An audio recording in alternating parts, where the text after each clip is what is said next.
నంద్యాల జిల్లా నందికొట్కూరులో మంటల్లో కాలిపోయిన లహరి తల్లి బంధువులు కన్నీరు మున్నీరవుతున్నారు. భర్తను కోల్పోయి ఉన్న ఒక్కగానొక్క కూతురిపై ఎన్నో ఆశలు పెంచుకున్న తల్లి మంటల్లో కాలిన బిడ్డను చూసి తలడిల్లిపోతోంది.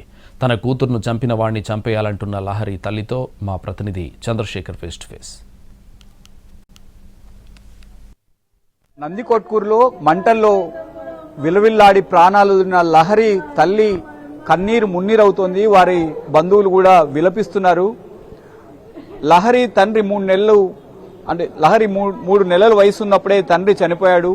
కన్న తల్లి పొలం పనులు చేస్తూ కూతురును పోషిస్తోంది. చదువుకునేందుకు తన బిడ్డను తల్లిదండ్రుల వద్ద వదిలింది. నందికొట్కూరు బైరెడ్డి నగర్లో లహరి తన అమ్మమ్మ తాతయ్య వద్ద ఉంటూ చదువుకుంటోంది. అయితే ఇవాళ తెల్లవారుజామున జరిగిన ఘటనలో లహరి మంటల్లో కాలిపోయి ప్రాణాలు కోల్పోయింది.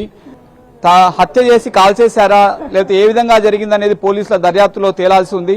తల్లితో మాట్లాడే ప్రయత్నం చేద్దాం. అమ్మా చెప్పండి, అసలు ఏం జరిగిందమ్మా? నాకు కూడా ఏం తెలియదు సార్. ఆ పిల్ల కాలిపోయినా చూసినా సార్, నాకు అసలు ఏం తెలియదు సార్. ఉన్న ఒక్కగానొక్క పిల్లని కాల్ చేసినారు సార్. వాడు పెట్రోల్ పోసి అంటించినారని చెప్తున్నారు సార్. ఏం చేయలేదు సార్. నాకున్న ఒక్క జీవితాన్ని ఆ పిల్లని నాశనం చేసి పెట్టినాడు సార్. వాడిని చంపేయండి సార్. వాడిని బతకనియాకండి. వాడు కూడా చావాలా. అమ్మ అంటే మీరు అక్కడ పొలం పనులు చేస్తుంటే నీ కూతురు ఇక్కడ ఉండి చదువుకునేదా? అవును సార్. మా అమ్మ నాన్నగారు ఇడిచిపెట్టిన సార్. మీరు రామల్లో కోట మాది సార్. అన్నే ఉండి పొలం పని చేసుకుని ఆ పిల్లని ఇక్కడ చదివించుకుంటుంటే సార్. నేను ఉన్న ఒక్క పిల్లని దూరం చేసినాడు సార్. నాకు ఎవరు లేరు సార్. ఆ పిల్ల తప్పితే నా జీవితం ఇంత అన్నయ్య చేసి పెట్టినాడు సార్. నా జీవితంలో ఎవరు లేరు సార్. చివరిసారిగా ఎప్పుడు మాట్లాడిందమ్మా మీ అమ్మాయి నీతో? రాత్రి ఫోన్ చేసింటే బాగున్నామ్మా, బాగున్నా, తిన్నారమ్మా అంటే తిన్నామ్మా, తిని పండుకుంటున్నామ్మా అనింది సార్. ఇంకా రోజు ఫోన్ చేస్తా సార్. రాత్రి రోజు మాట్లాడుతుంది, రోజు బాగున్నామా అంటది. ఇంత అన్యాయం చేశారు సార్ ఆ పిల్లని. చెప్పిందమ్మా ఎప్పుడైనా తనకి ఏదైనా బాధ ఉందని, ఎవరైనా ఇబ్బంది పెడుతున్నారని ఎప్పుడైనా చెప్పిందా? ఏమి ఇబ్బంది పెట్టలే అన్నారు సార్. ఎవరేమి ఇబ్బందిలే అన్నారు. వీడెట్ట కెలచేత ఎట్ట ఇబ్బంది పెట్టినాడు సార్. చెప్పుకోలేకుంది. నాకు కూడా చెప్పలేదు ఆ పిల్ల.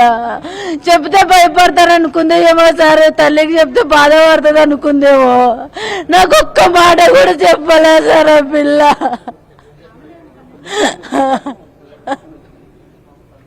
చెప్తే బాధపడతారని చెప్పాలా సార్. చెప్పింటే నా పిల్ల నా ఇంటికి తొలకపోతుంటే సార్. ఆడ చదివియకుండానే తన కూతురు ప్రాణాలు తీసుకున్న వ్యక్తిని చంపేయాలని కూడా ఆమె కోరుతుంది. చూడొచ్చు మనం. వారి బంధువులంతా కన్నీరు మున్నీరవుతున్నారు. ఇలా జరుగుతుందని ఎప్పుడు ఊహించలేదు.